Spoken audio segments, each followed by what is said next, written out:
Test 1 2, test 1 2.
Hello, hello.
Touching.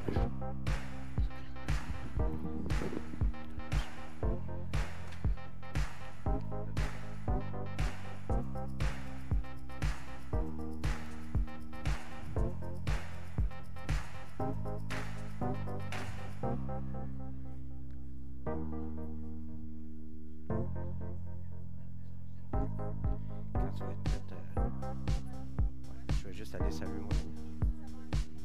Bonjour, comment ça va? Bien, bien. Très bien, oui. Toi aussi?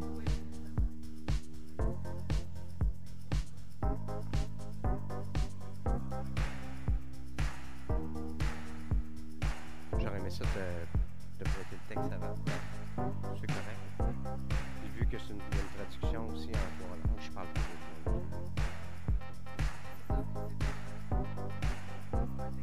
non, c'est pas technique du tout. Non, non.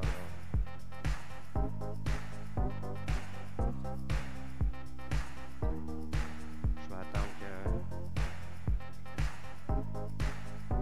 Ouais.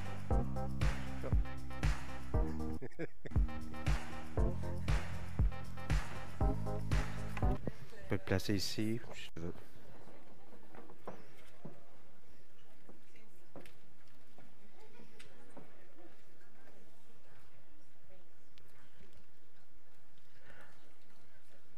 Alors, bienvenue, welcome, bienvenidos. C'est avec un grand plaisir que j'ai le plaisir de vous inviter ce matin, de vous recevoir à cette toute première conférence dédiée au personnel de soutien en éducation, conférence internationale.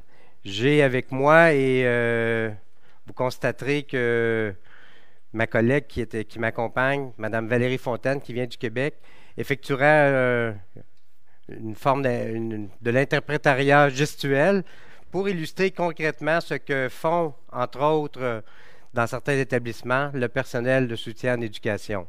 Alors, nous croyons que c'est une image forte, un petit peu, et concrète de ce que font le personnel de soutien en éducation. Mme Fontaine travaille au niveau de l'enseignement supérieur. Alors, permettez-moi de me présenter. Je suis Daniel B. Lafrenière. Je suis membre du bureau exécutif de l'International de l'éducation.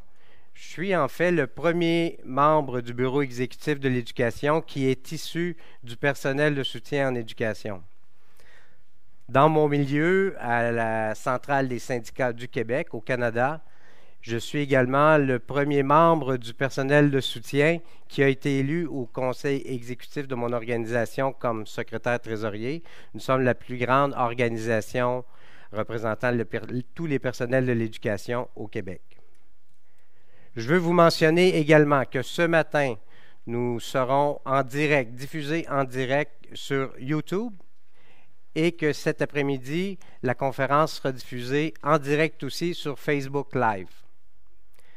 Vous aurez compris que ma présentation se fera en français aujourd'hui. Je vous invite donc, si ce n'est déjà fait, à utiliser vos écouteurs. Et sur ce point, je vous rappelle que pour l'anglais, vous pouvez sélectionner le canal numéro 4, pour le français, le numéro 1, et pour l'espagnol, le numéro 2, et pour l'interprétation gestuelle, il n'y a aucun canal, c'est vos yeux. Pour la toute première fois, l'International de l'éducation réunit ses membres représentant le personnel de soutien en éducation à l'occasion d'une conférence qui leur est entièrement dédiée. Il s'agit d'un moment historique particulièrement important.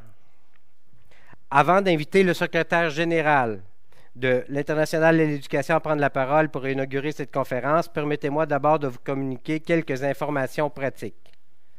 Le mot de passe pour vous connecter à Internet, pour le Wi-Fi, est éducation. Et nous vous invitons à commenter sur la conférence avec le hashtag NotJust, en français pas juste, ou non solo soy, parce que nous ne sommes pas uniquement des personnels de soutien en éducation, que nous en avons assez des conditions de travail inéquitables auxquelles nous sommes confrontés, un grand nombre d'entre nous. Maintenant, c'est avec... je vous remercie beaucoup et c'est avec ce que je considère comme un privilège que j'ai de vous d'inviter M. David Edwards, secrétaire général de l'International de l'éducation, à venir nous rejoindre sur scène. On l'applaudit chaleureusement.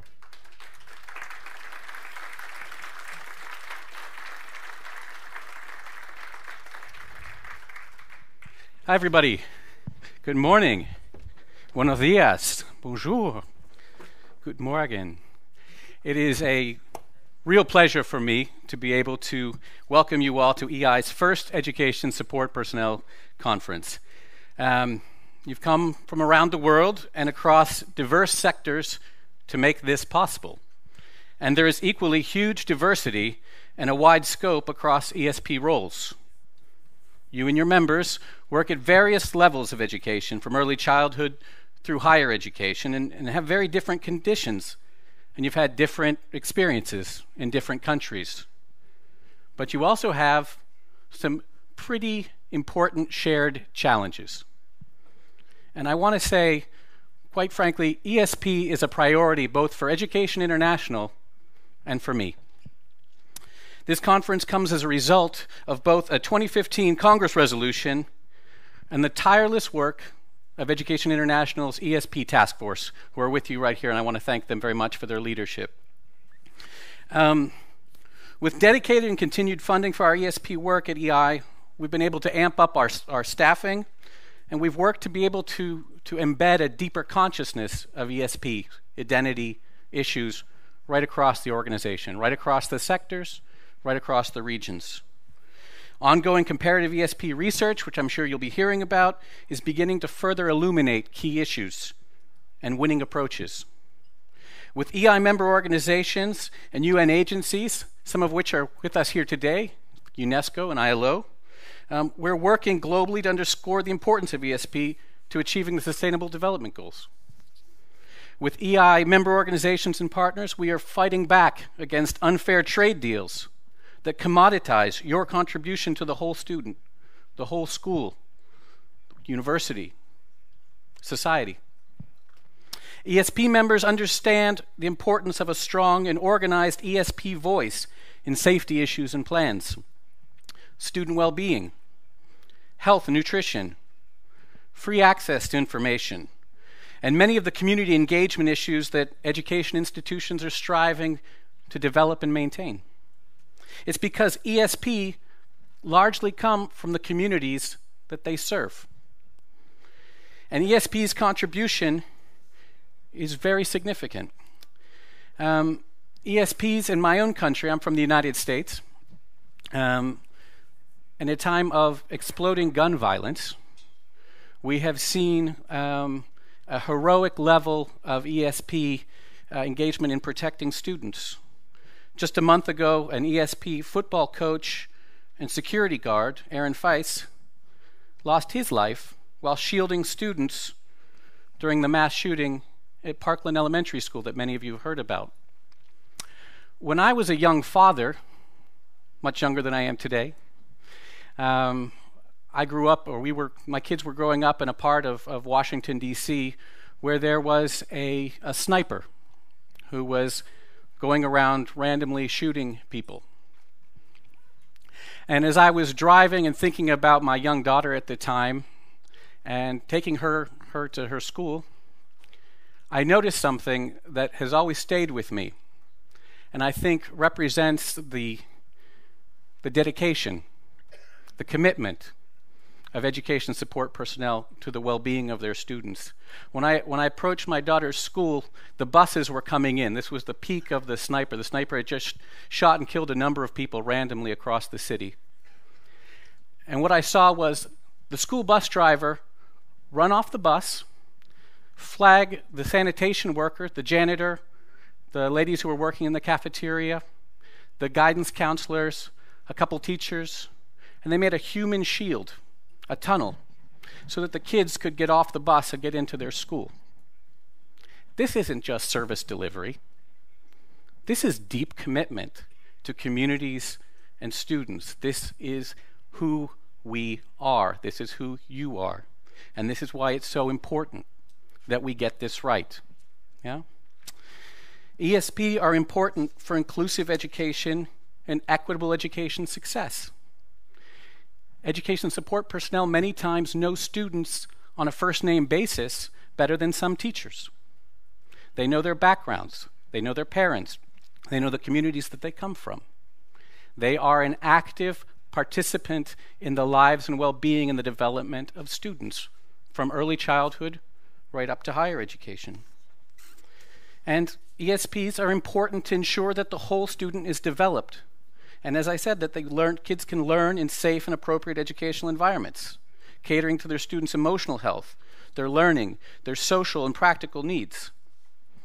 But as I said before, ESP are facing challenges. Too often, they're undervalued. They're invisible. They're working behind the scenes. Current attacks on labor rights of the education workforce hit ESP the hardest. Precarious work, flexible contracts, privatization, low wages, long hours. ESP are in such diverse roles that for unions it's very difficult to sometimes organize them. But at EI, we know that ESP are an essential part of the education community, and that ESP's rightful place is within the education community and within the education union movement. And at EI, we are determined to work towards that which unites all of us across categories, sectors, education workers who are committed to education as a human right for the public good. This conference is called Making It Possible. Yeah? Haciéndolo posible. This is a very apt title for this conference, because without education support personnel, none of it is possible.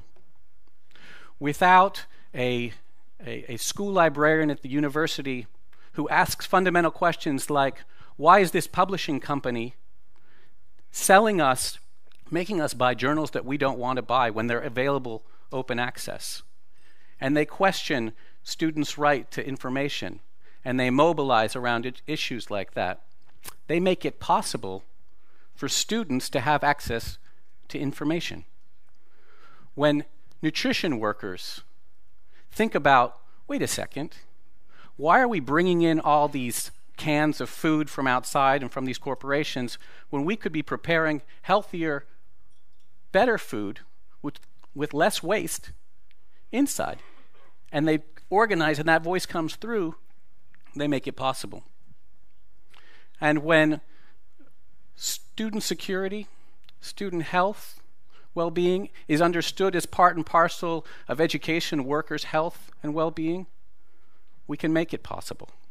You can make it possible. I want to thank you all very much for taking the time to come. This has been a long journey and a long time in coming. We at EI are very, very grateful to all of you for your continued support. We're so excited about all the important conversations and recommendations that are going to come out of this conference. I look forward to bringing it back to the executive board so that we can talk about our strategies. We can then think about Congress, how we drive this even further. You've made this possible. I want to thank the EI staff who have also made this possible. As I already said, the ESP task force whose leadership makes this possible, and all of you. Thank you for making it possible.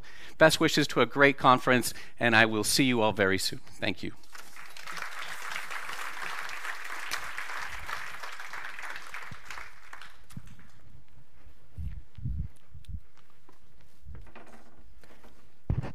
Alors, merci David, merci. Je vais faire le point avec vous sur les objectifs de la conférence et le déroulement du programme. Donc, en cette première conférence de l'International de l'éducation dédiée au personnel de soutien, l'objectif premier est bien sûr de réunir les responsables des syndicats de l'éducation du monde entier en vue d'encourager et inspirer et de nous mettre au défi également. Identifier de nouvelles stratégies pour organiser le personnel de soutien en éducation, promouvoir leur statut, protéger leurs droits et leurs conditions de travail. Au cours de ces 2 journées de conférence, nous entendrons les points de vue de chacun. Nous vous invitons à prendre la parole à chacune des occasions qui vous sera présentée. Nous tirerons des enseignements de l'expérience des syndicats à travers le monde et nous discuterons des différentes solutions pouvant être apportées aux problèmes que nous avons en commun.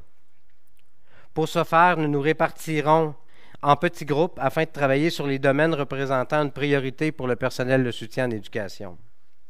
Ces 2 journées nous permettront d'entamer nos travaux au niveau mondial et de privilégier les actions concrètes.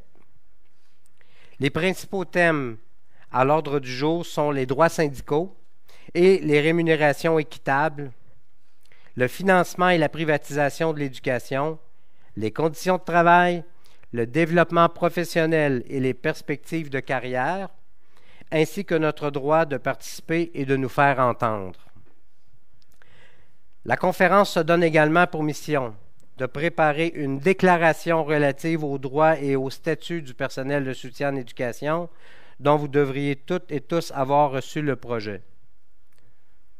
Notre objectif est d'améliorer ce document au cours de ces 2 jours de conférence.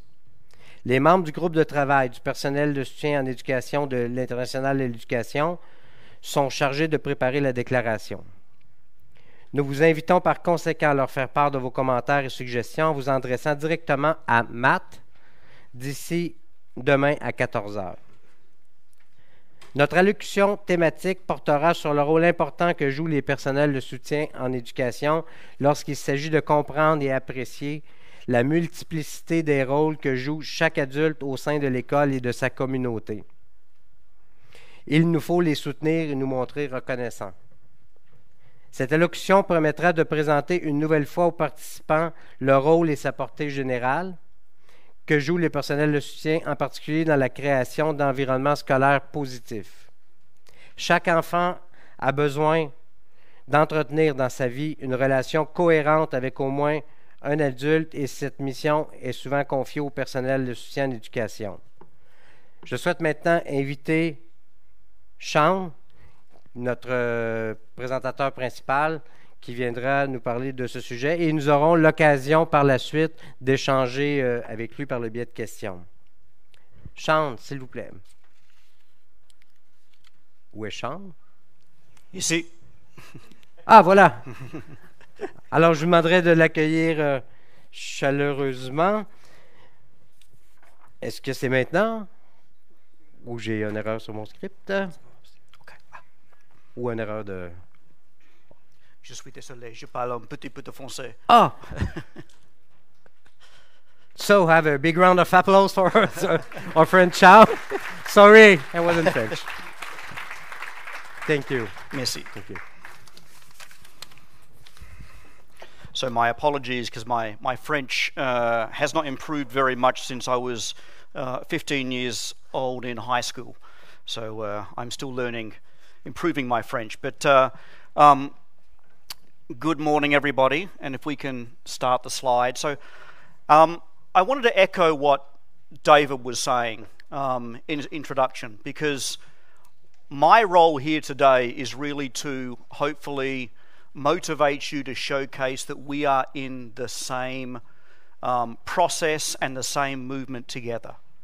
That it's principals, it's administrators, it's teachers, it's support professionals, it's community. Everybody together helping to raise the whole child, and it takes the whole village. And if there's one thing that I want you to understand today is that it's, and I really like the hashtag of not just, is that ESPs are not just professionals who deliver certain skills or certain attributes or certain services to the school. They are not just people that ensure that we have nutritious food in our schools. They are not just professionals who make sure that the environment is safe and clean and healthy. They are not just professionals who ensure that the libraries are stocked and adequate and that teachers have what they need to in order to teach that day. Education, support, personnel and professionals are part of the school community.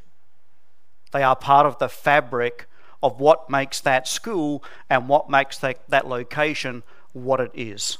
So if there's one message that I want you to take home with you today, it's that message. I'd like to thank Education International and also the unions and federations that they serve for the work they've done over the years in ensuring that we refocus education back on to the whole child, the whole student.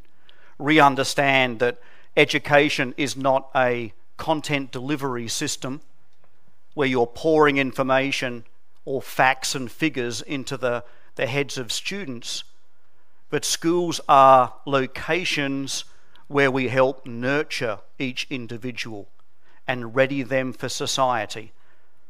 And what's been really interesting is that via the work of EI and also my own organisation, ASCD, and other global organisations around the world such as the OECD, UNICEF and UNESCO, is that we're seeing a change in not the purpose of education, but we're seeing a change in us re-understanding the value of education. That it's not just about literacy and numeracy. It's about developing the whole child. Compliments as well about the draft concept note that I'm sure you've all seen. And there's a couple of points that I want to highlight from this that I think summarise my belief, but also the work that we're talking about today. That attention is shifting. It's not just about preparing children and students for school, it's about preparing the school for the students. It's not just semantics. It's not just changing those words around in a sentence. It's actually changing the way that we look at a fundamental problem and a fundamental issue. That it's our role as professionals to make sure that that school and that environment is ready for each and every child, for a quality education. And the second point, as I alluded to before, is that we're understanding that education is more than just facts and figures and content and tests. Schools are about nurturing the whole child. They're about raising the child. And it takes everybody in that school environment to help them get there as well.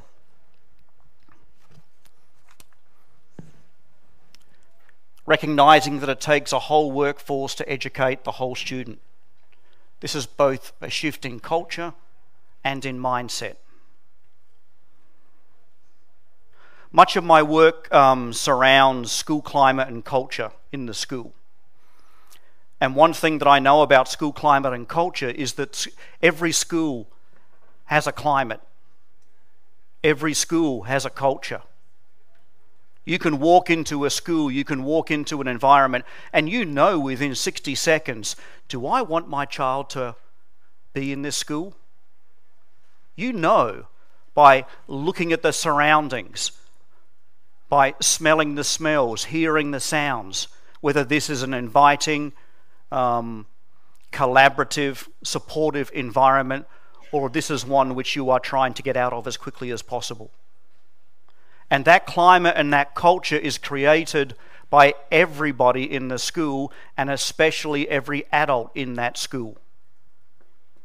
And we can either say, that's not my role, and the climate and the culture gets created by somebody else, or we can say, this is where I work, this is where I'm investing my time, and I'm in charge of developing the climate and the culture of this school. We all play a role in that climate.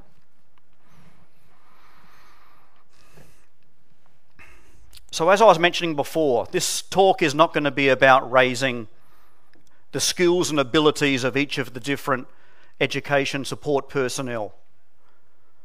It won't be about highlighting the research about nutritious food and successful students. It won't be about discussing clean, safe environments, access to fresh air.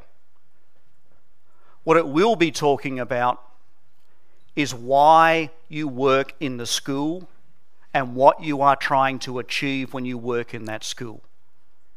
It will be about the why you have decided to work in a school location and not somewhere else in society? Because there's a reason for it. There's a reason why we all work in a school.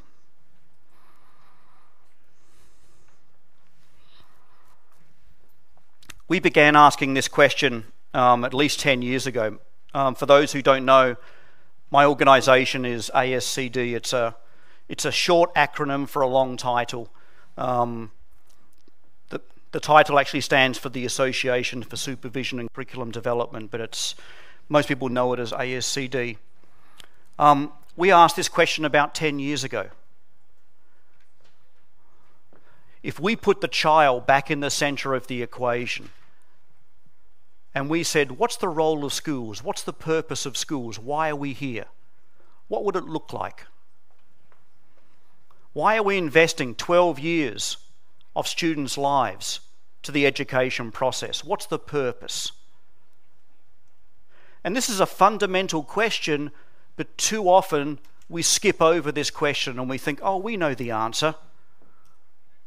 But the fact is we rarely ask this question about why we put our students through 12 years of education. What's the purpose at the end of it? If we could array resources around the child, not just the budget, in the US, not just the bus timetable, not just the testing apparatus, but if we put the child at the centre and arrayed all of the resources that child needs to succeed, what would it look like? What kind of school could we develop?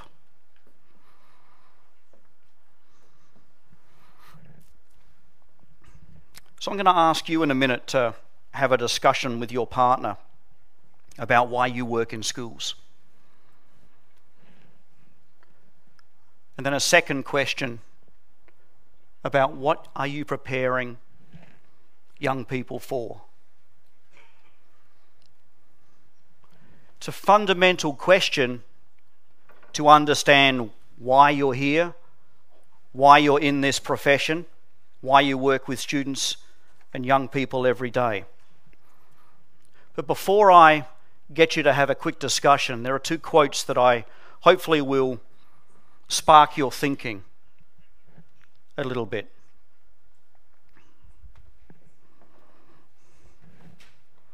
The first one comes from Carl Friedrich Buchner. As we move around this world and as we act with kindness perhaps, or with indifference or with hostility towards the people we meet, we are setting the great spider web a-tremble. The life I touch for good or ill will touch another life, and that in turn another, until who knows where the trembling stops, or in what far place and time my touch will be felt. The impact that you have will impact another. That impact will impact another. The conversations that you had today or yesterday will impact somebody tomorrow and next week and down the line. The personal interaction that we have with somebody is not restricted to that personal interaction. There is a consequence.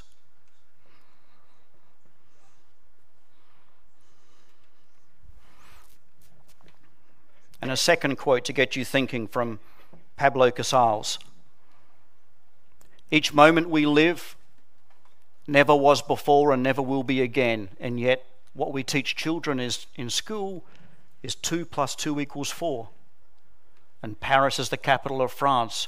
What we should be teaching them is what they are. We should be saying, do you know what you are? You are a marvel. You are unique. In all the world, there is no other child exactly like you. In the millions of years that have passed, there has never been another child exactly like you. You may become a Shakespeare, a Michelangelo, a Beethoven. You have the capacity for anything. Yes, you are a marvel.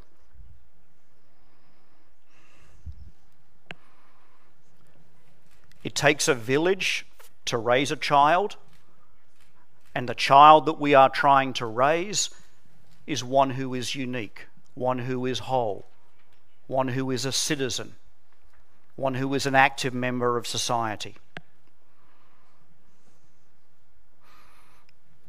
So, turn to the person next to you in your chosen language.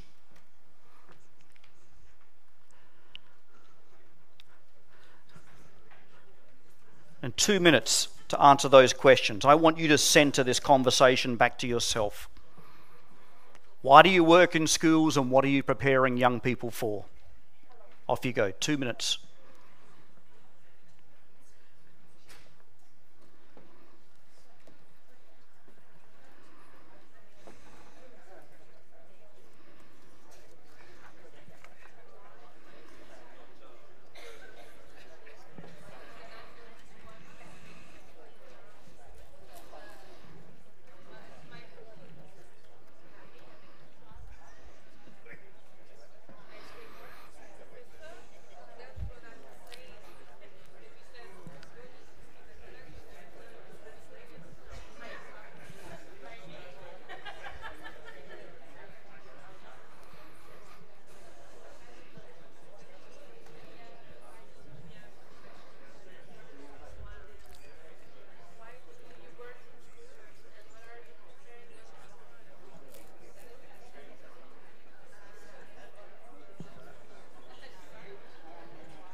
One more minute.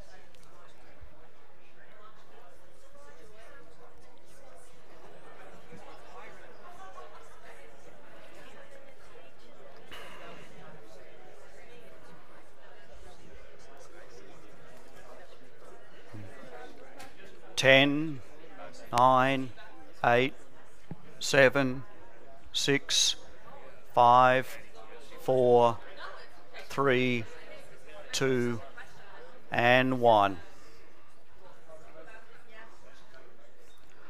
I'm not going to get people responding because that would be a logistical nightmare with so many languages. But hopefully what you've done is you've begun to center yourself into this discussion to understand why you work in schools and understand what you're preparing young people for. Hopefully what we've done is at least get you to think a little bit intrinsically, internally about these questions. As I mentioned, we asked this question 10 years ago. We brought together at ASCD, and we've been around for 75 years. We actually came out of the NEA back in 1943. And we're one of the largest education associations in North America. Not quite as large as Education International or the NEA, but maybe a close third. We brought together experts from around different sectors: education, social services, health, community, and said if we had to reinvent education, what would it look like?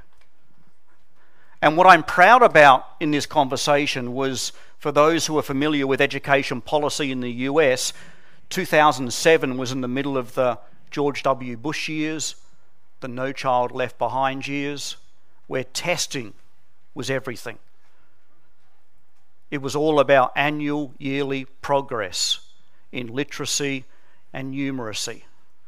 Schools were being literally closed down if they weren't making the appropriate test scores. Principals were being fired, staff were being let go, funding was being cut. So we had this conversation at a time when it wasn't politically expedient nor financially expedient for us to do so. If we wanted to make money, if we wanted to curry favour with politicians, we would have jumped into the testing business. But instead, we drew a line in the sand and said we're for a whole child approach to education. And we did that because it was the right thing to do. That we took a step back and said, let's re-examine why we have students going through 12 or more years of schooling. What's the purpose? Now, we didn't invent the term whole child. It's been around for decades, if not millennia. But what we did do was we put a framework around it. So it wasn't just flowery words up there. It actually had a system. And we based that system on Maslow's hierarchy of needs.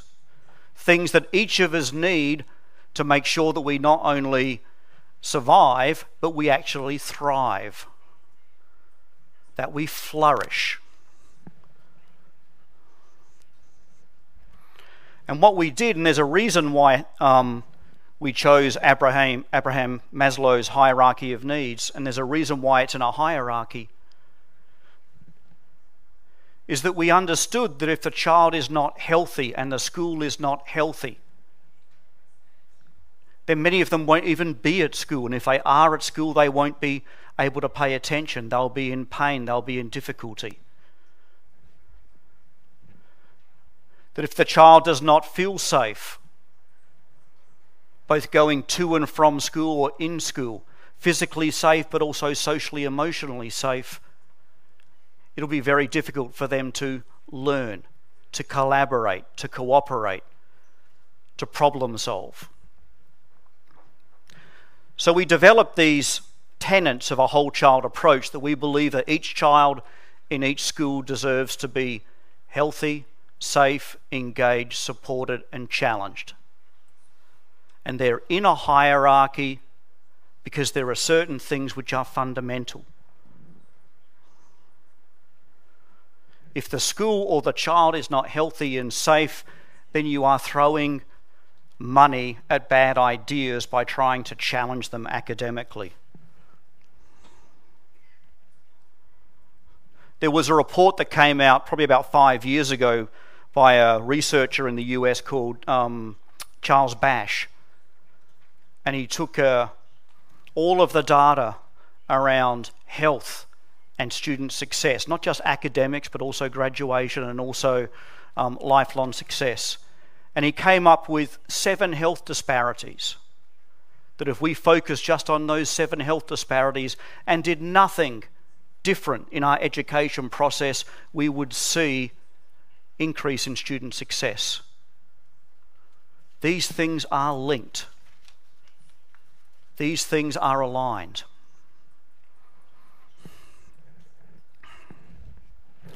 There's a simpler way for, and this is how we came to the conclusion about what we're trying to achieve in schools, that we want to develop a child that is healthy and safe, engaged, supported, and challenged. All of those 5. But there's an easier way for us to work out what the reason, here we are, about why we're in schools and the reason why we have schools. And we're going to try this now and see if it works. And I've done this little thing in about almost a dozen talks now, and I'll show you the results in a minute about it. I want you to imagine a child at 25, and we say 25 because that's when all schooling is finished, whether it's university, college, everything else. It could be your child, it could be someone that you have in your school, it could be yourself, and I want you to describe that child, their characteristics, their skills, their attributes, their attitudes. Now, we'll see if this works. This is Poll Everywhere. It's an online tool that gets your responses. If you have a smartphone, you can text the word whole child to 22333, and then any time that you respond, the answers go up there. If you don't have a smartphone and you're on the internet, you can go to polev.com/wholechild, and then anything that you respond goes up there. We're going to give it a minute and see if it works for us. I want you to type in one word that describes the child at 25. What are we looking for? What are we aiming for? What do we want that child to be, to look like? What attitudes?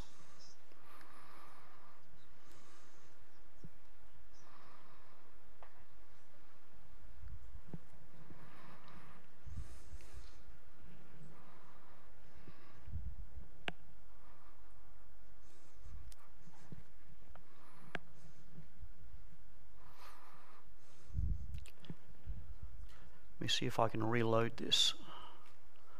There we are.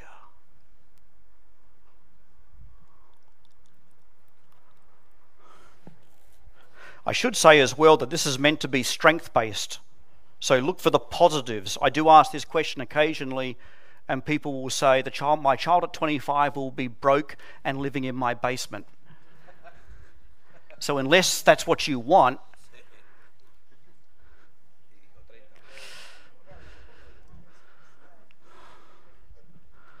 and there's a reason why I asked this question, and there's a reason why I'm asking you this question today as well. And if you need to, you can type it in French or Spanish or Italian, Filipino.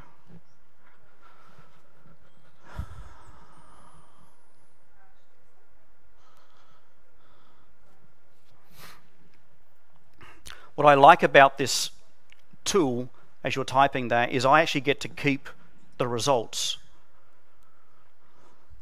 And I'm going to show you what the results are from some previous talks that I've given asking the same question fairly soon.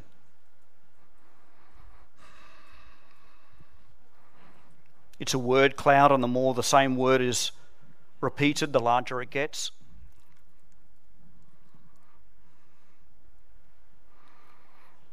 Okay, a few more seconds.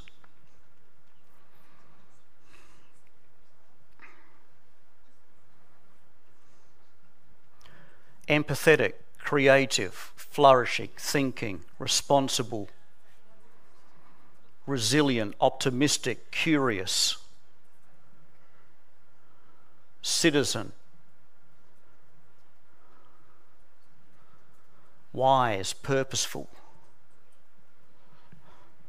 I'm joking here, but nobody ever says able to pass Year 8 algebra. Nobody says proficient at language arts whenever you ask these questions.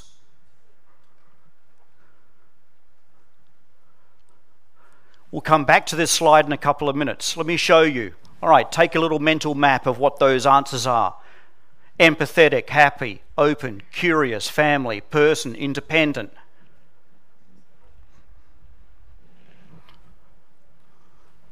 Let me show you the last one we had.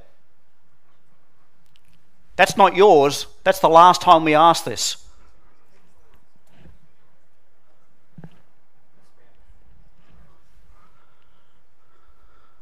Independent, confident, happy, connected, caring, kind, proud, optimistic, leader, healthy, emotional, employed, aspiring.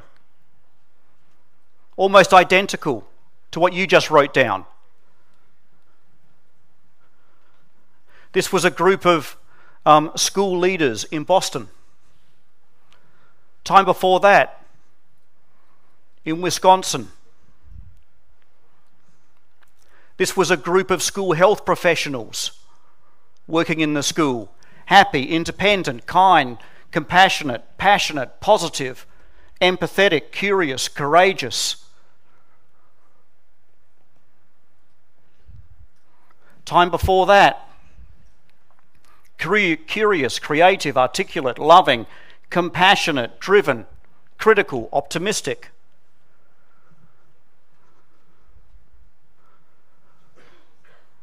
See if there's one more. Last one.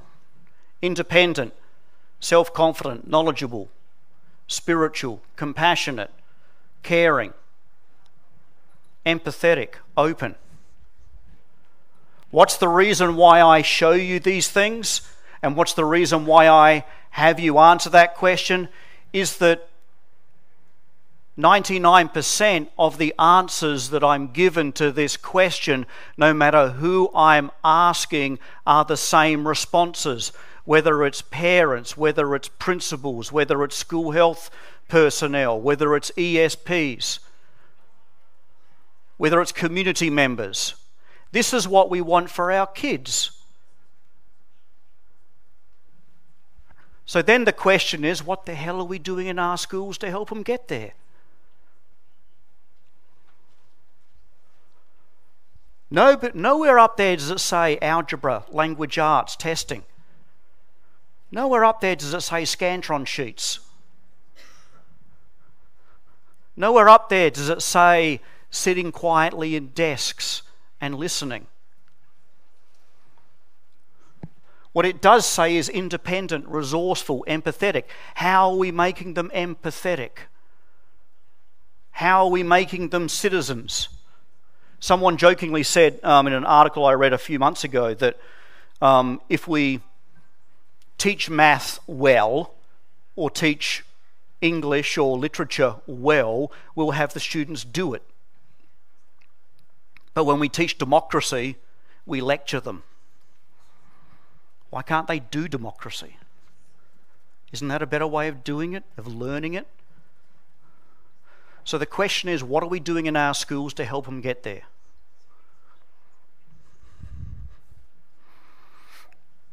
And this is not just us saying this. This is not just ASCD and Sean Slade saying this or David Edwards saying this.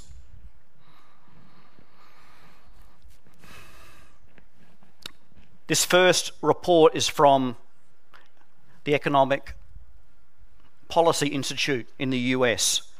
It's an economic institute. It's not an education institute. The skills and traits that kids are going to need in this society are things around critical thinking, creativity, problem solving. Making the whole child education the norm, refocusing education back onto the child as a whole, as a person, as an individual, as a part of collective society.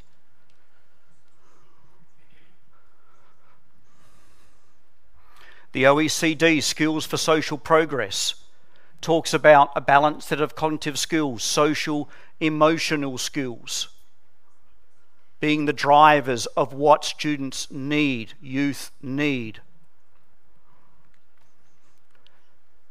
Social emotional skills are powerful drivers of well-being and social progress. Many of these skills are taught, but even more of these skills are actually caught in the school situation and the environment. Many of these skills are learned and developed by the climate and the culture that you develop in the school situation. From the Aspen Institute, social emotional domains are interconnected. Students who have a sense of belonging and purpose are more likely to maximize their opportunity. We are leaving the days and the times where we think we can line students up in rows, feed them information, have them regurgitate it back to us, and think that we've done a good job in our schools. We are entering an age where we understand that we are nurturing young people to be full citizens of the world. And the environments that we create, all of us in the school, are critical to helping that child develop.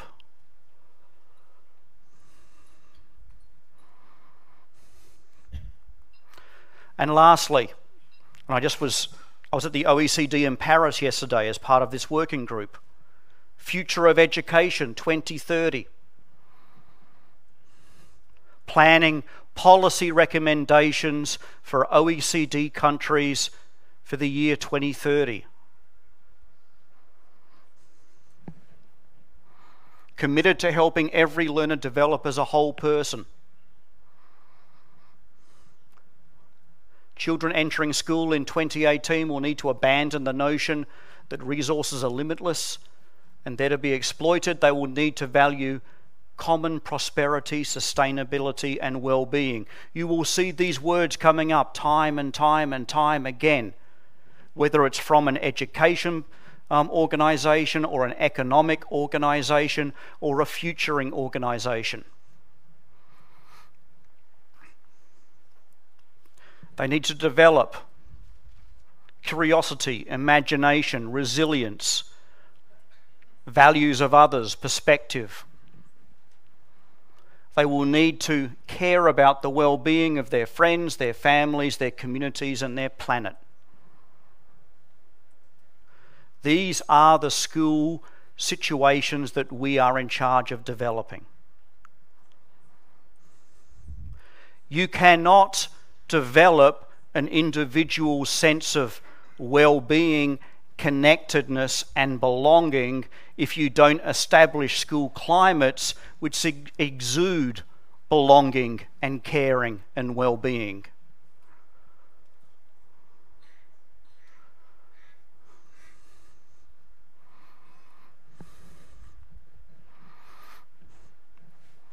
Okay, they were your words. How many of those words resonate back to what the research is talking about? Curiosity, resilience, responsibility, empathy, optimism, citizen, purpose. What's wonderful about the research and then these responses is they match. What we want for our kids is also what they need this century. What we want in our schools is also what our society needs. We're coming to a realization that these two things actually link up.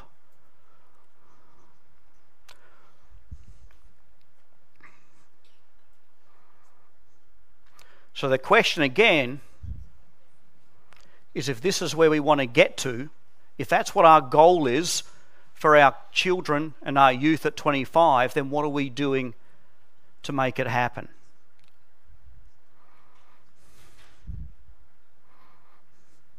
Or more so, what are you doing to make this happen?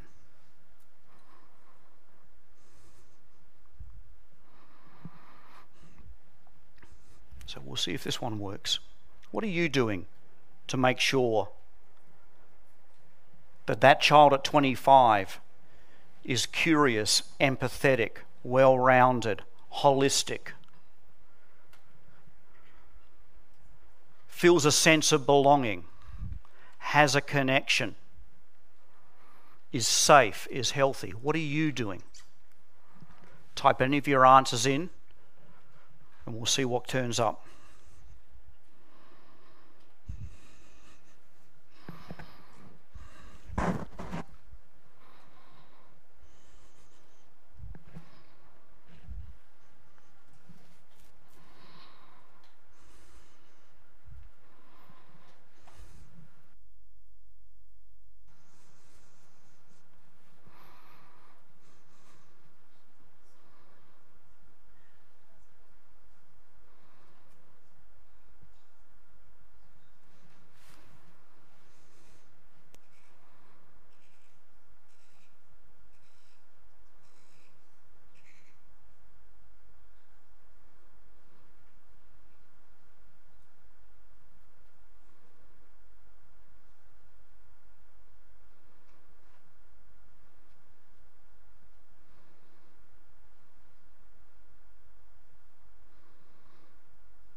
advocating, listening, encouraging, supportive, building on strengths, being there, different approaches to education. Encourage them to believe. Engagement, finding voice, encourage, support, recognize, empowering, social skills, health promotion. J'accompagne, accompanying them, is that correct?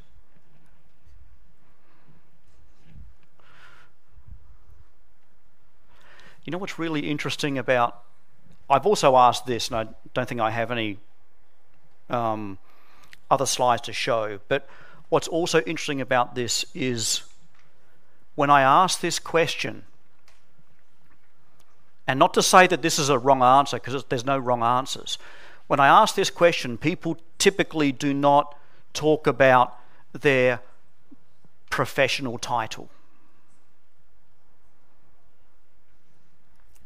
They typically don't say, I provide healthy food so that the child can eat that day, or eat nutritious food. Not to say that's wrong, because it's not wrong.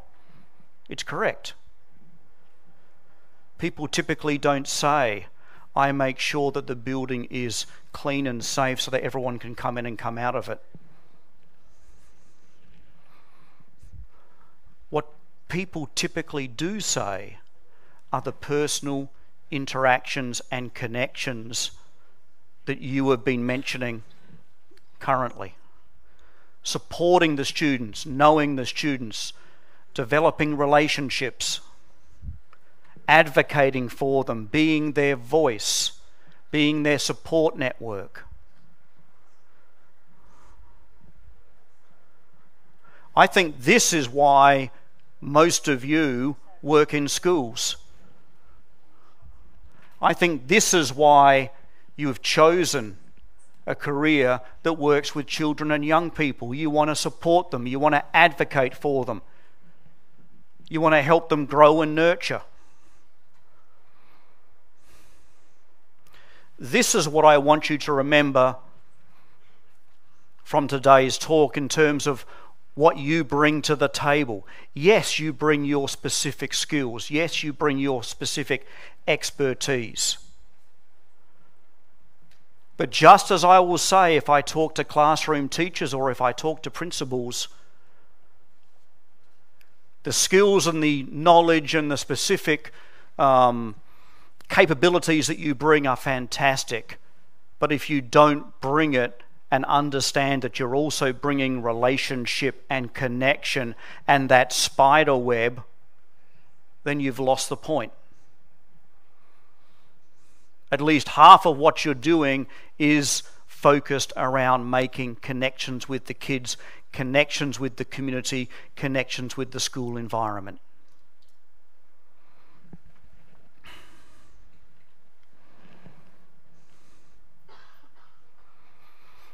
Okay.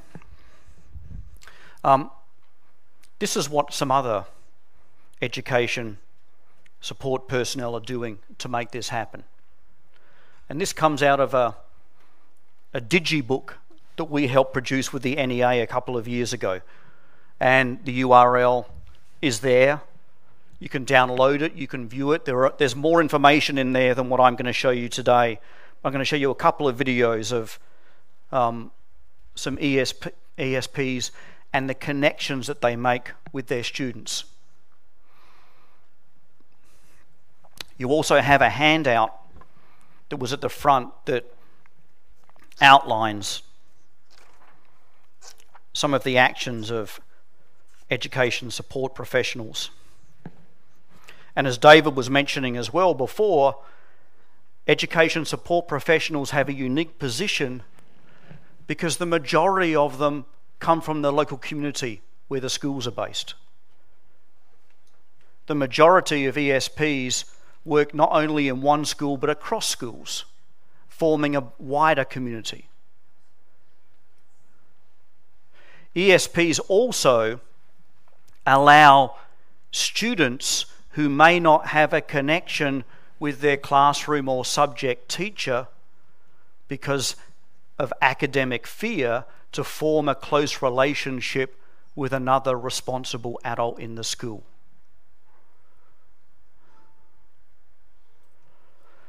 Resilience theory talks about how every child needs to have a connection to one responsible adult in order for them to grow and be resilient. One.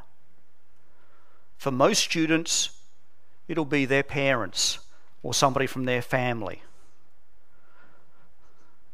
For some students, it'll be their classroom teacher. For other students, it'll be the ESP. It'll be the bus driver or the custodian or the school nurse or the librarian. And for many students who, for whatever reason, don't form that connection with their subject or classroom teacher, forming a connection to a responsible adult who may not have direct say over their test scores and their grades and their pass and failure is an important connection. Do not discount the role that you play as a responsible adult. So let me show you a couple of videos that exemplify this. And again, you can get these from the digibook as well. This is the example of Laura Montgomery, who is a homeschool consultant in Little Rock, Arkansas. In my job, I serve as the bridge between the home and school.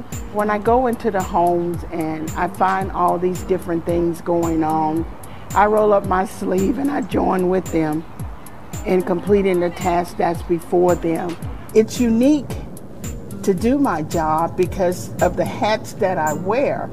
And as I drive through the neighborhood, I can identify and be more on the same page with my parents. Because when I make the home visit, I actually get involved with the family.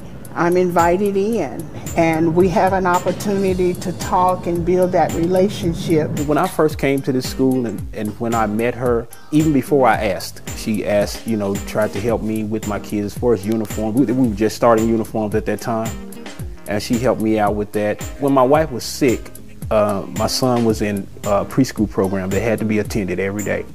I had no way to get her there. She showed up. These kids really need someone who cares to be that advocate for them, just by adding that little perk for them, hey, you'll do fine. We're going to get you those eyeglasses that you need. I have students say to me, Miss Montgomery, I made 100 on my spelling test today. And I know how hard the night before we drilled and we drilled and we drilled. That's the gratification that I get from my job. What I need you to do is try it on. My favorite ESP is Miss Montgomery because she's done a lot for me in my life. Me and her have gone way back. When my shoes had holes in them and they were ripped and it was coming winter and I had no jacket, she gave me some shoes and a jacket to fit me. And I was really happy then. Okay, that gives you a taste of that. What I love about these little videos in this digibook as well is they touch on the skills and the role of the ESP, but they focus on their connections with the kids and their connections with the community. All right, the way that they're advocating for them, supporting them, listening to them, being there for them. One more example from Cecil Crawford, who's a Native American specialist in Missoula, Montana.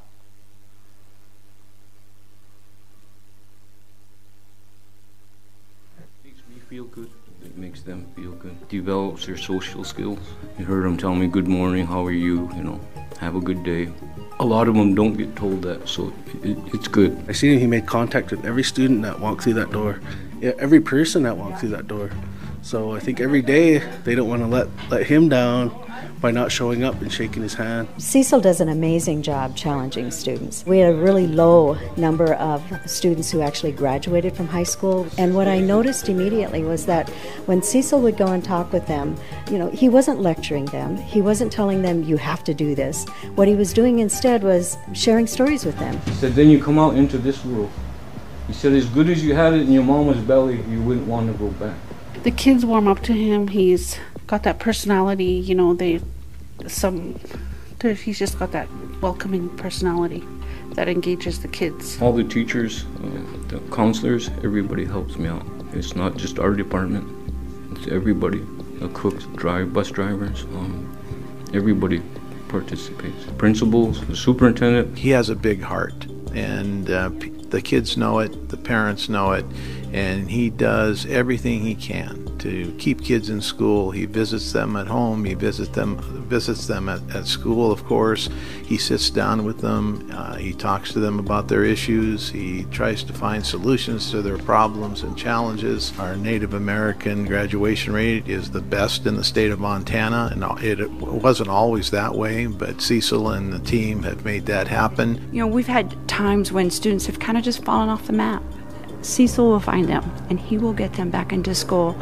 But he instills in them not just a cultural pride, but a self-pride to lift themselves up.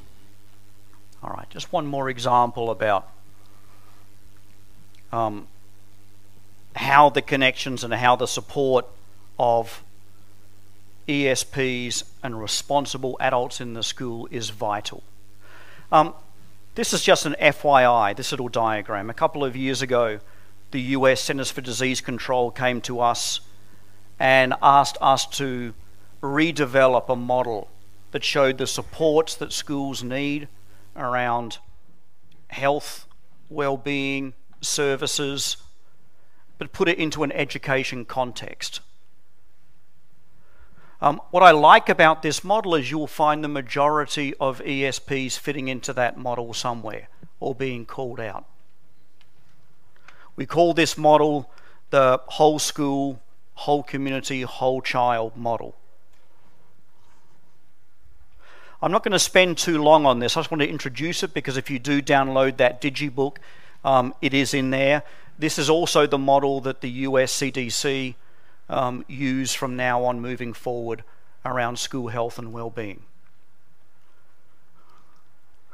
But as you can tell from my talk today, I strongly believe that the connections that you make with the kids and the environment that you develop inside that school is as, if not more important. Little example. Before I moved to Washington, D.C., I worked over in California, and we were working in the area of youth development and resilience. And we would ask kids, how do you know if an adult cares about you? And they would say, well, they're going to ask me how I'm doing. They know my name. They talk to me about personal things. And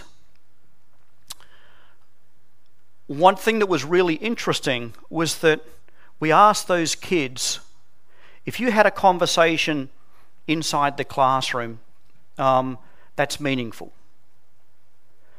But when we asked them, what about if you have that same conversation in the corridor, outside the classroom? And to a child, they would say it's more meaningful. Same conversation, same words, same questions. And so we asked them why, and they said, because when you have that conversation with an adult in the corridor outside the lesson, that shows they care, that shows that it's real. That's not part of what they're doing in the activity. They're actually asking these same exact questions because they want to find out the answer. How am I? So remember the power you have when you have those conversations with the kids in the gym, in the lunch hall, in the corridors, God forbid, outside the school. How powerful would that be? That shows that you care. All right, I know that we're running short on time. So quickly going to highlight a statement that we put out with Education International a couple of years ago around quality education. And you'll hear some of the same terms that we've been talking about today raised up in this. Education is not a content delivery system. Full potential, productive citizens. whole child, prepares for life, not just for testing.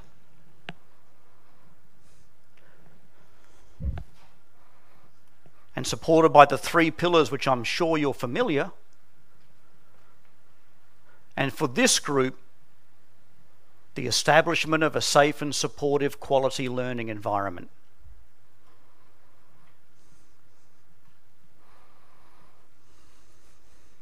Yes, safe, supportive, conducive to effective teaching and learning. And an understanding that quality education cannot take place without a safe, inclusive learning environment.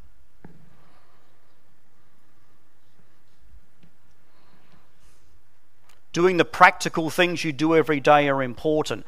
Developing those connections, those relationships, that spider web, that's what's critical. That's what's crucial. You are part of that spider web. You are part of that network. You are part of that system that makes sure that each child feels supported and safe and caring.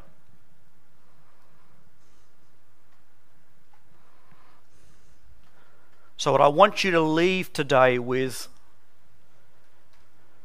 is not only an understanding that we're thankful for what you do,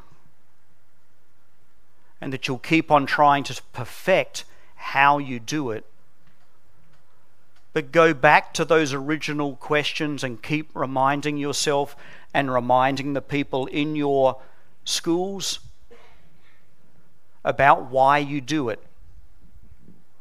Because it's the why you do it that brings every responsible adult and every parent in the community together under the same mission, under the same rationale. So, thank you very much.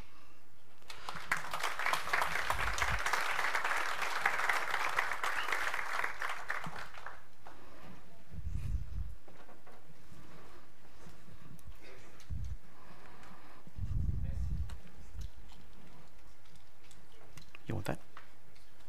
Merci Sean. Sean est de l'Association pour la surveillance à l'élaboration des programmes scolaires. Merci de l'intervention. Cette intervention à la fois source d'inspiration et objet de réflexion pour chacune d'entre nous, j'en suis certain. Je vais vous inviter maintenant à poser quelques questions. Nous prendrons 3 à 4 questions dans le temps que nous avons maintenant. Sean pourra y répondre. Évidemment, vous avez les coordonnées de Sean. Je suis certain que vous avez des questions plus précises que vous voulez lui poser plus tard. Ce sera possible de le faire. Mais à ce moment-ci, nous prendrons 3 à 4 questions. Je vous invite pour ce faire à utiliser les microphones qui sont disponibles. Vous avez Antonia ici qui en a un. Et Jennifer qui en a un autre ici pour les besoins de la traduction, ça serait facilitant et au bénéfice de toutes et tous pour bien entendre les questions. Alors, si vous avez des questions, notre ami Sean est ici pour y répondre suite à sa conférence. Alors, je vous invite à prendre la parole. Merci. Nous sommes seulement entre nous et quelques milliers de personnes sur YouTube Live, donc sentez-vous à l'aise.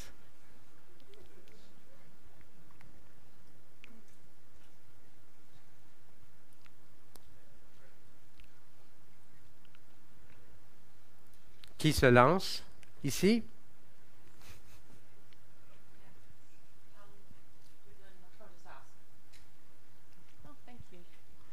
Thanks, Sean. I'm Catherine from Australia. So much of what you said makes sense, and from a support staff point of view, you know, it makes a lot of sense and we agree. But from our position in the schools, how do we change this? Yeah. I think that's... Are we on? Yep. It's a wonderful question. It's not easy to answer. I think what you need to do is keep raising those questions about the value of support staff in the school. I think you actually need to start raising the questions about the purpose of education and the purpose of the school environment with everybody else in the school. Like, I'm still amazed that whenever I ask those questions about the child at 25, it doesn't matter who I ask, the responses are the same. If you go back and ask the principal, the parents, the teachers, about what those answers are about the child at 25, you'll get the same answers. And I think one thing I've found that is successful is when that you understand that you're working towards the same goal, it makes it easier for you to find ways to collaborate and move forward. I personally think changing mindset or having a common mindset with people in the school environment makes a huge difference. And once you understand you're on the same page and you're working towards the same goals, then people start to buy into it more.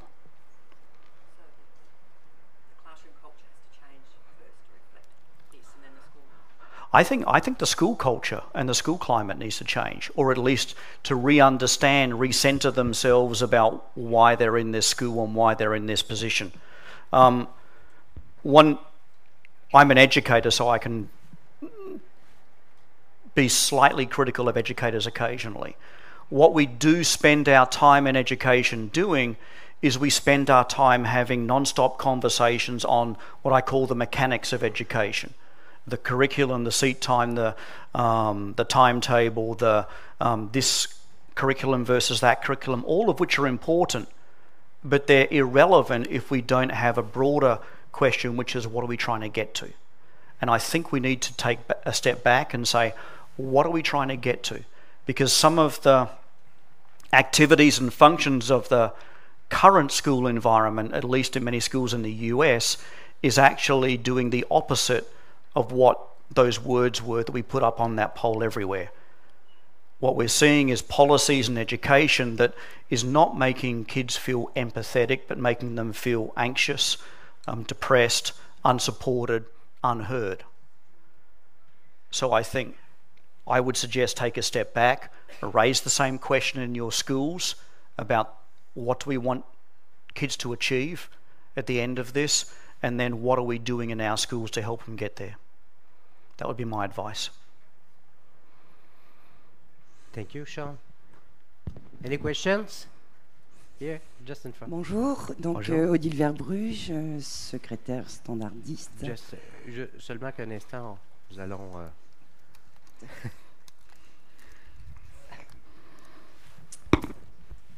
Oui, bonjour. Oui. Donc Odile Verbruge, secrétaire standardiste et aide documentaliste dans un ensemble scolaire.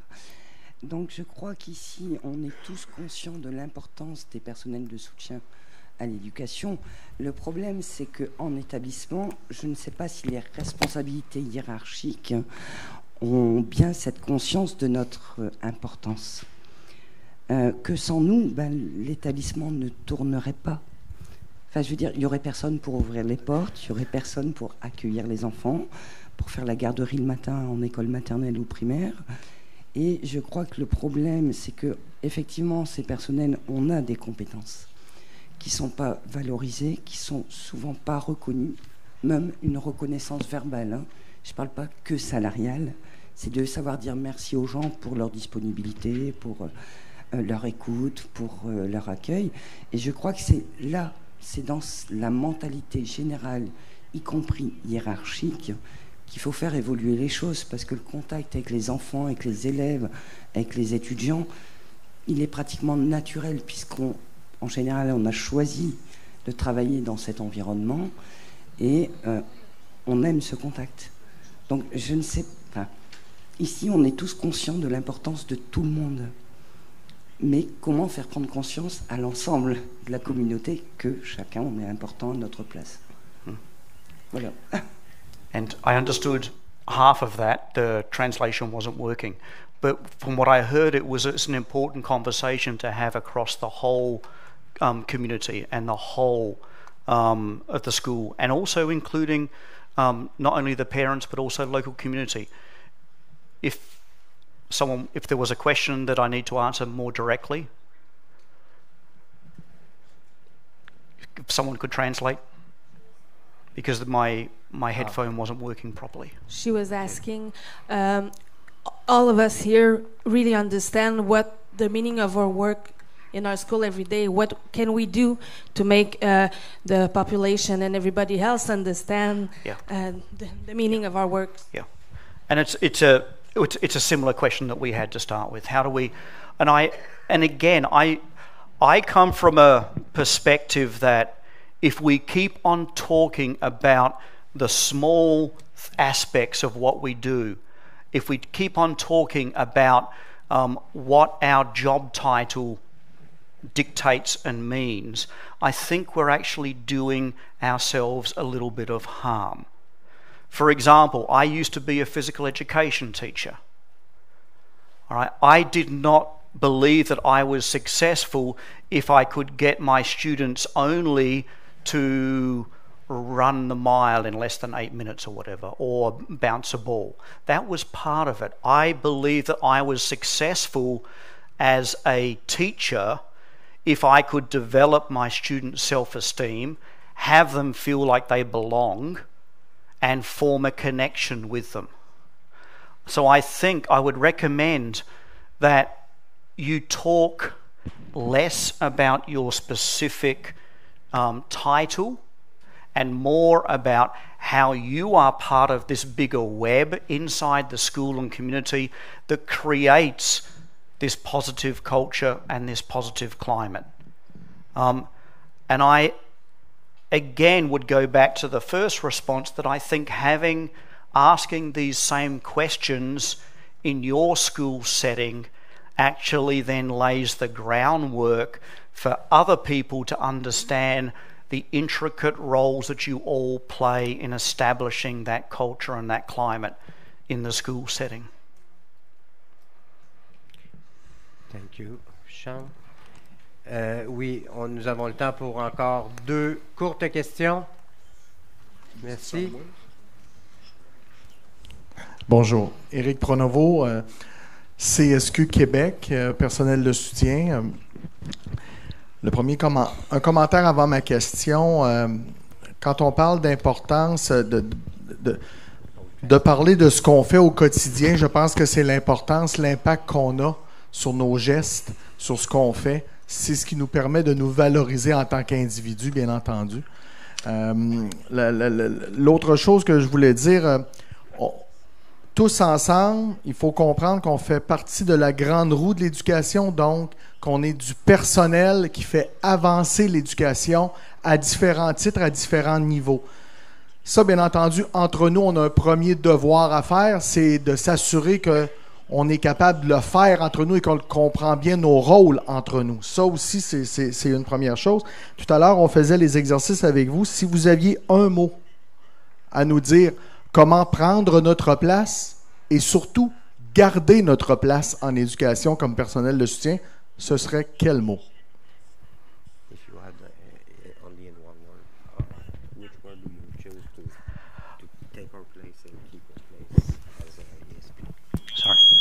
As an ESP, we have to have a recognition. Yeah. But which word do you choose to show it to other people? Yeah. Sorry about that.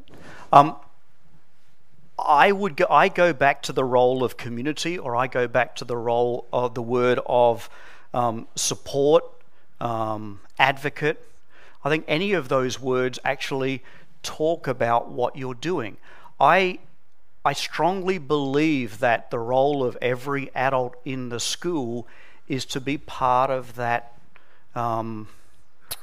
tapestry of a climate and a culture of support and advocacy for the students. So for me, that's the words that I see, and they're also the words that come up most often when you ask that question. And I do think that if you start to talk with policymakers or principals at the school or classroom teachers, you will see more similarities than you will see differences. What I don't want to happen is for classroom teachers and educators to see that their role is here and all-encompassing, and the ESP's role is over there and it's siloed off. We are in this together. We are part of this network. We are part of this tapestry. So community, support, or advocate, I think any of those words, for me, make the most sense. Thank you, Sean.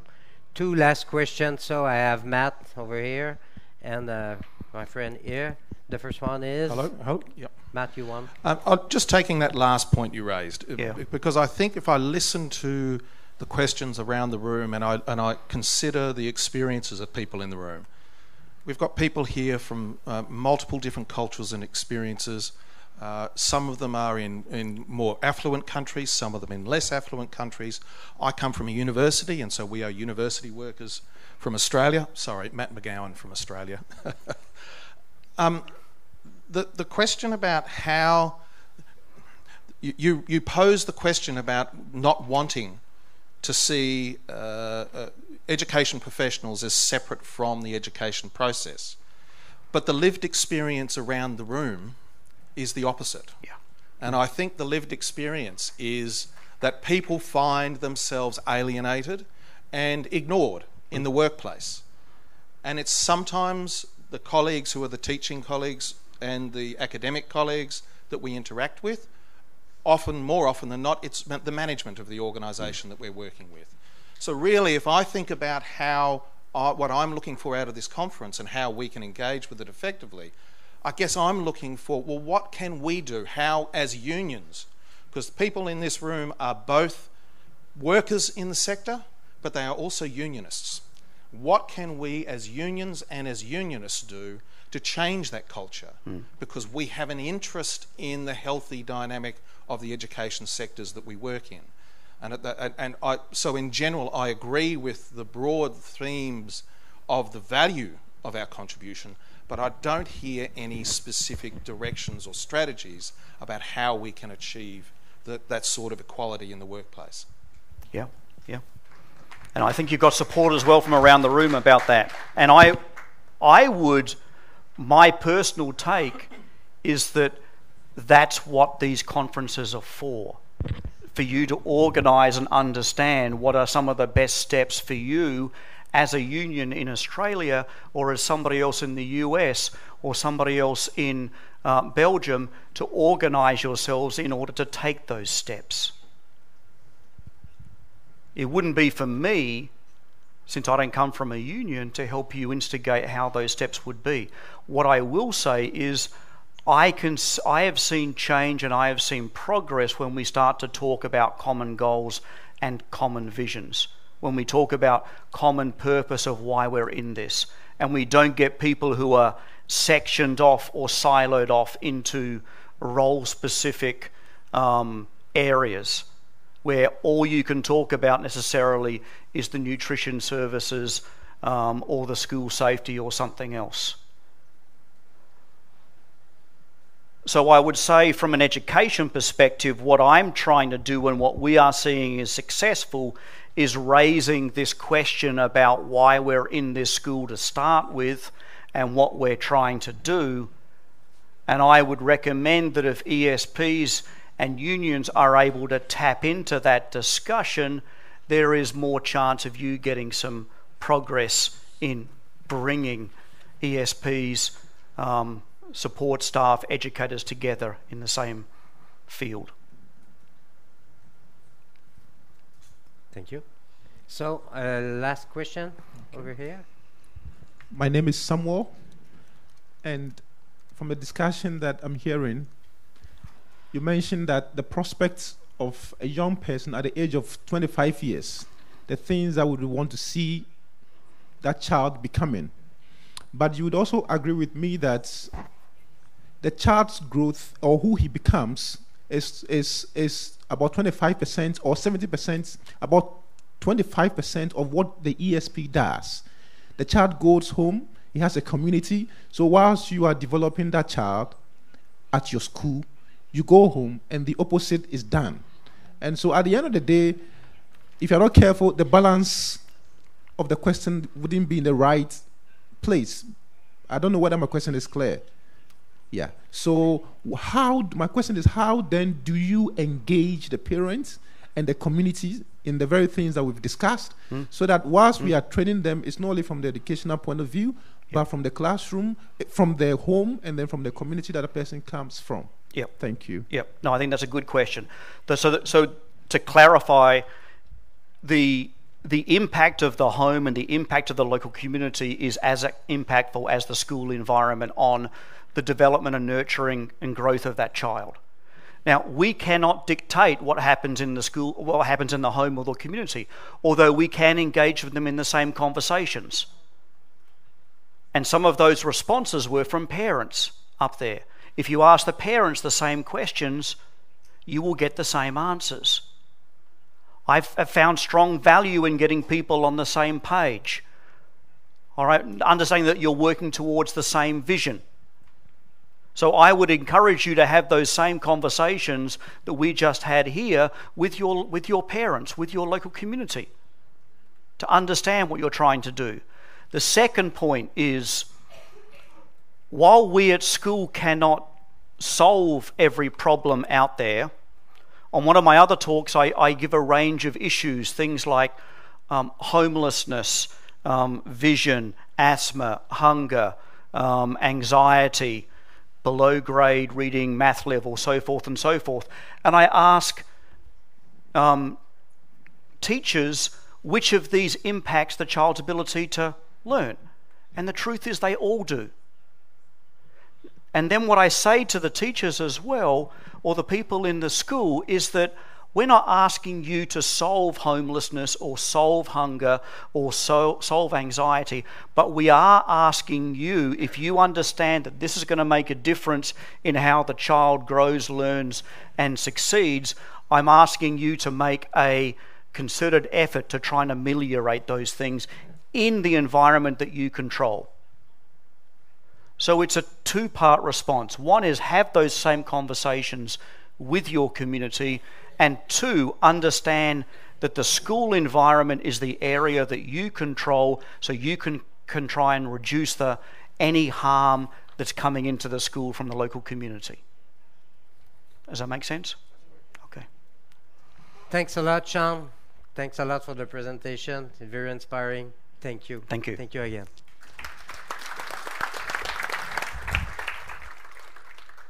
Now I will continue in French. I have some information to give you. Just seulement avant d'aller à la pause café, quelques informations que j'ai à vous transmettre. J'ai parlé tout à l'heure de la déclaration du personnel de soutien en éducation. La déclaration n'est pas encore prête. Il reste la traduction à terminer. Elle sera disponible à la table d'inscription un peu plus tard et sur le site Internet également. Donc, lorsque j'ai parlé aussi, si vous aviez des commentaires sur celle-ci, d'en faire part à Matt, qui est membre du groupe de travail sur le personnel de soutien. Matt est juste ici. Alors, c'est ce gentil jeune homme qui pourrait vous aider avec et prendre vos commentaires. Pour la suite des choses, maintenant, le café sera servi juste derrière la salle ici en sortant. Donc, vous pourrez profiter de cette occasion pour échanger entre vous. Vous aurez également la possibilité d'apporter votre contribution à une mission factuelle qui est en cours à l'International de l'Éducation. Vous avez peut-être reçu les résultats préliminaires de la recherche de l'International de l'Éducation, mais nous avons encore besoin de recueillir des informations à propos du personnel de soutien pour compléter cette enquête. Donc, nous vous invitons à participer. Il y aura des iPads qui seront disponibles, donc vous pourrez indiquer les informations que vous souhaitez partager à l'aide de ces appareils. Par la suite, le premier cycle des groupes de travail parallèles commencera à 11 heures. Le groupe droits syndicaux des employés contractuels se réunira ici en plénière, dans cette même salle, avec service d'interprétation, tandis que les échanges avec l'initiative pour le personnel de l'éducation se tiendra dans la salle Skien, qui est au 3e étage. Donc, vous devez aller où la réception de l'hôtel Et ce sera indiqué par la suite l'endroit où vous rendre, la salle Skihen. Et cet atelier sera offert seulement en anglais. Ces séances parallèles offrent un espace d'apprentissage et d'échange d'expériences mutuelles permettant d'identifier les priorités et stratégies communes pour aller de l'avant. Au sein de chaque groupe, une personne sera chargée de consigner les recommandations qui ont été formulées et de les transmettre à l'International de l'éducation. Je vous signale par ailleurs que la dernière séance du jour se déroule sans animateur et que ce sera par conséquent à vous, les participants, d'en assurer la conduite. Nous vous encourageons à mettre cette séance à profit pour vous rencontrer et discuter de domaines d'intérêt avec vos collègues. Nous avons parlé, entre autres, ce matin, par le biais de différentes questions, la reconnaissance, entre autres, du personnel de soutien. Je crois que ce sera un thème qui pourra vous inspirer. Donc, c'est un exemple, ou qu'il s'agisse simplement de partager les bonnes pratiques ou de solliciter l'aide de vos collègues des autres syndicats pour résoudre un problème en particulier, vous pourrez le faire. Inscrivez votre thème, le nom de la personne désignée pour transmettre les recommandations et la langue de travail du groupe sur le tableau dans la salle ici, juste derrière la salle ici, vous allez voir des flip charts, des panneaux. Nous reverrons donc en plénière à 14 heures après le déjeuner, ici. Donc, je vous souhaite une excellente pause café. On se revoit un peu plus tard. Bons ateliers et profitez-en pour échanger. Merci beaucoup.